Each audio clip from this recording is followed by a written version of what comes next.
truyền thống phú đô đang từ hiên mãi đẹp như thơ, khát vọng vươn lên tự hào đang sống, đoàn kết kỳ cương một lòng theo đảng, đức anh hùng tỏa sáng giữa thủ đô.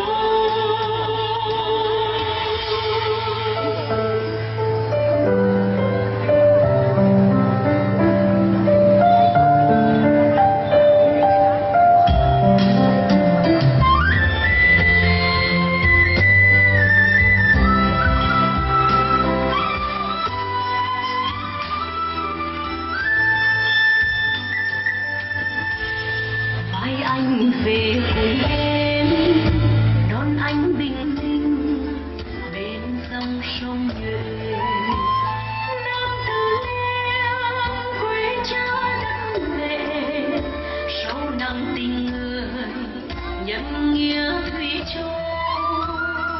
Về cùng em, về mảnh đất anh hùng, tuổi trẻ bừng lên từng ngày đổi mới.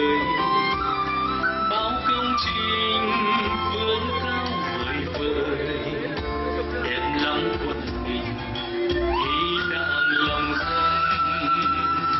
Đưa danh hương làng mõ vang danh, đại lộ Thăng Long tự hào biết mấy. Hội nghị quốc gia ngập tràn nắng